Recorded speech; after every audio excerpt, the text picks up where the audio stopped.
The we said last week this whole thing called words matter.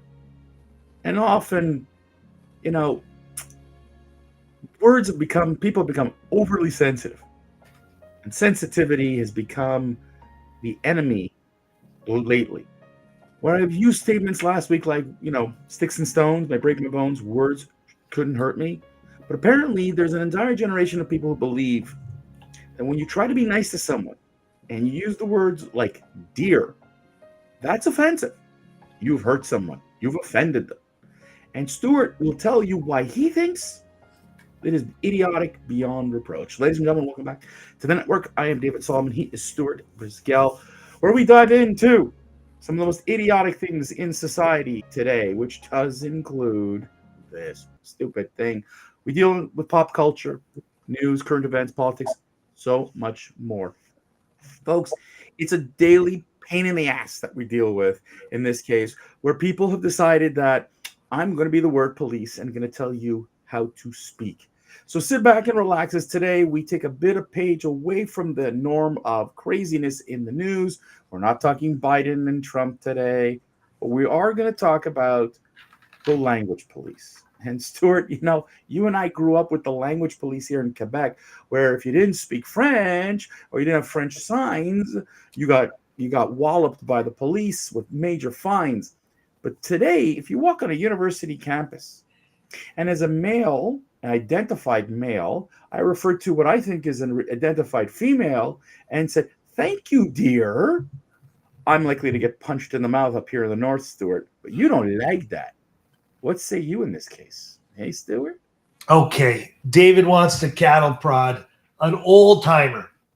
Let me be blunt. If I open the door being chivalrous, or I say, "Thank you, dear," and you got something to say, I almost welcome it. Because frankly, you're just being a moron. The society today doesn't really understand rights from wrongs. What's wrong about being courteous? Maybe this woke broke culture doesn't want to be nice, doesn't want to be kind. "Thank you, sir," is expected. "Thank you" is expected. "Thank you, dear" is expected. "Thank you, miss" is expected. Not "thank you, it." Not just do nothing. The generation today is lost looking in their cell phones. This generation today is used to texting the question versus asking a question. The vernacular that each of us possess from different parts of the world is unique. However, the common denominator across the globe today seems to be who's a bigger moron, who has classless, who has gone below the table. Because David, as you so politely said as we were entering in this rant, if someone said dear, they'd punch you in the face. And I told you I'd welcome it.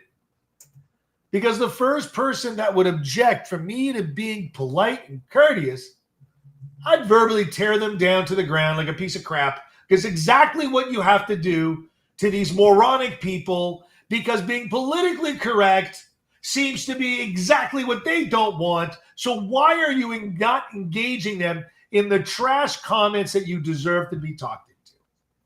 I am uberly frustrated. If society has gone down that lane, then we have gone so far down a rabbit hole that if someone doesn't grab the rabbit by the ears and yank it, where are we going? David, from politics, and we talked about before we even got started. We said how the news cycle, what are we going to rant about? It's the same thing, Grumpy Old Men 3. It's a brand new series on TV. Turn on any network, whatever you want to watch, at 6 o'clock, you got the best Grumpy Old News 3 series going on. Why do I say 3? Because the first movie was hilarious. There must be a second edition because Hollywood had to regurgitate this crap at least once because there's nothing new out of Hollywood. And what you're watching today is Grumpy Old Men 3, the series, every day at 6 o'clock.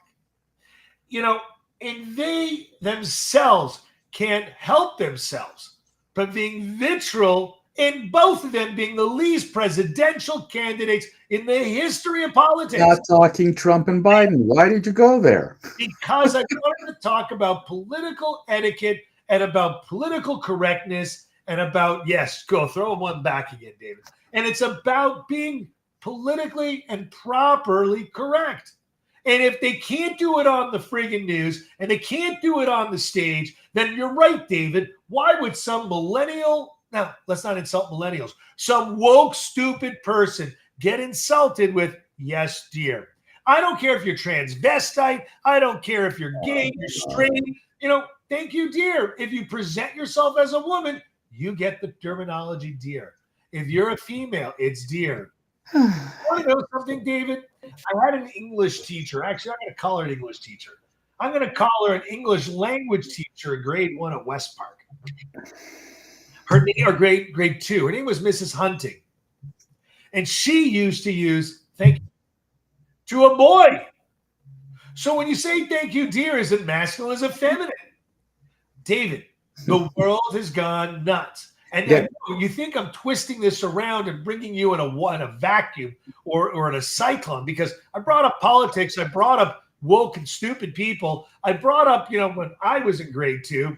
That was a heck of a long time ago, guys. But the bottom line is people need to stand up for political correctness as much as they stand up for political incorrectness. In fact, the more you don't, the more you're giving into their insanity. And David, that's the moral of this rant. Don't get me wrong. I'm not agreeing with this. I think it's insane. When I went down to North Carolina years ago and I went to an IHOP and I'm having breakfast with my son and she says to me, "Good morning, dear. How can I help you?" I smiled and I was like, wow, okay. The word police isn't here. And what I was saying was that this is where our, you're talking about the insanity and you're talking about, and I agree with you. We have kind of gone off the rails.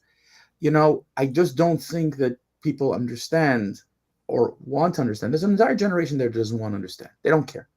To them, anything I'm a white male, I offend you the moment I open my mouth. That's where we begin this entire conversation. The second thing, which is, you used certain terms and you didn't even realize it as you're talking, because as Gen Xers, we're called, old people, disconnected. I mean, somebody went up to me, okay, boomer. And I'm like, I'm not a boomer, folks. I'm Gen X. Like, let me remind you of that. But Stuart, I'm going to tell you that the whole notion of the term okay, boomer was an offensive term to call you ignorant. It's a way to put you in your place. And that's what the woke folk want to do, is they want to put you in your place. They don't want to hear from you because you are representing the wrong generation, the wrong people, the wrong statements, the wrong this. You have used certain words on this channel, and I can tell you how many people have been offended, and you defend to the core. Stuart, hold on. Let me get this out because you're going to jump on me. But you defend to the core. I'm right, because in the 1970s, we used that. It was right then. You can't tell me it's wrong today. And it's you know what? I think there's some words we used. We used some very stereotypical words back in the day, which we found out, you know what? Those were the wrong words to use. Just like we found out that, you know what? It's time to put on a seatbelt, even in the back seat. Though when we were in the 1970s, we didn't do that. People, I agree, there's certain things we've said, certain expressions that probably have gone wrong. But then there's other things. Look, I'm a Mel Brooks fan, Stuart. I love Mel Brooks. He did History of the World Part 1, and people today watch that movie and say he's offensive, he's a racist. And again, there's that word again, throwing that label. He's a racist because he offends people. And back in the day, everybody laughed. People thought it was funny. And today's generation says it's not funny. And so when he came out with History of the World Part 2, it was terrible because it wasn't funny at all. And the comedy's not funny. It's okay to offend certain people. It's not okay to offend certain people. Stuart, that's what we've got today. The language police has decided who can be offended and who cannot be offended. So when you say to someone, yes, dear, there's a group of people who are going to tell you you're wrong because I have decided that you have offended me. I don't think it's wrong at all. The You know, opposite. Hold on. Let me get my last thought out there, and then please, I welcome you to shred me again.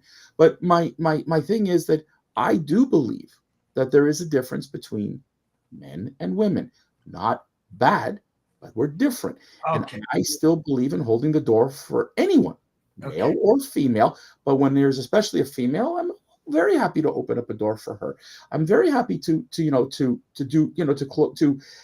for her to be served first. I have a certain etiquette. That's my belief. I don't know why you have to tell me, or anybody has to tell me, not you. You brought up comedy. Eddie Murphy is well stated that if he had to start his comedy career today, he wouldn't get very far. Richard Pryor. How about Whoopi Goldberg? Politically incorrect. Forget Whoopi, please. These comics, especially I'm bringing up Whoopi, was the most vile, repugnant, based on her own standard of what's politically correct. Oh, please, double standard, Whoopi. Let's get over it. So double standards, but that's my whole point. My whole point, David, of starting this rant was double standards and insanity. And David, if you don't put your foot down and you don't insist on your morals and your judgment, which David, I think is sometimes on par, not always, but I think in general that you have a really, really good grasp as to what's politically correct. And you try and steer me from using these words. Don't misconstrue. However, you're right. I defend my purpose.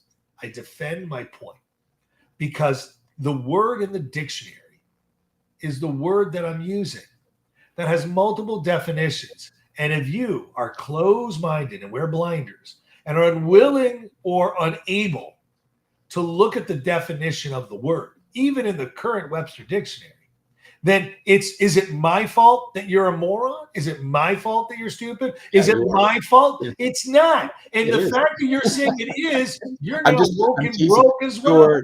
Stuart, I'm teasing because, look, I'm not politically correct, and I'm offended by you calling me that. But I will tell you this, okay?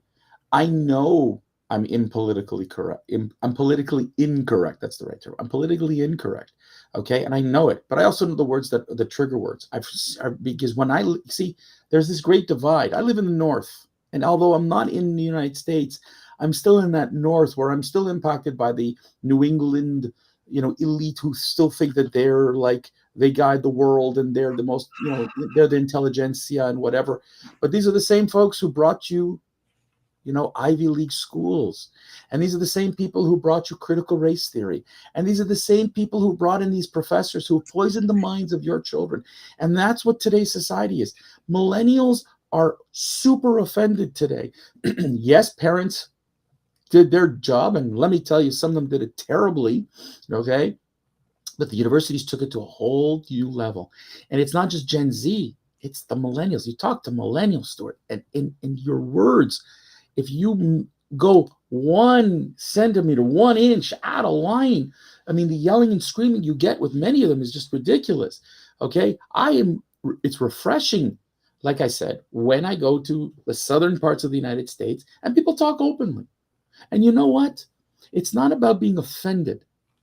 Okay. Come on, get over it. Okay. I've heard comments about me. I've heard comments about them. I'm not saying become racist, but if I say to you, if you said, if a waitress approaches me and says, "Good morning, dear," should I throw a hissy fit? No. Thank you for that term of endearment. I hope to reciprocate in kind at some point. And Stuart, I wish the world would be just a little more relaxed, but we're not. Last word to you, my friend.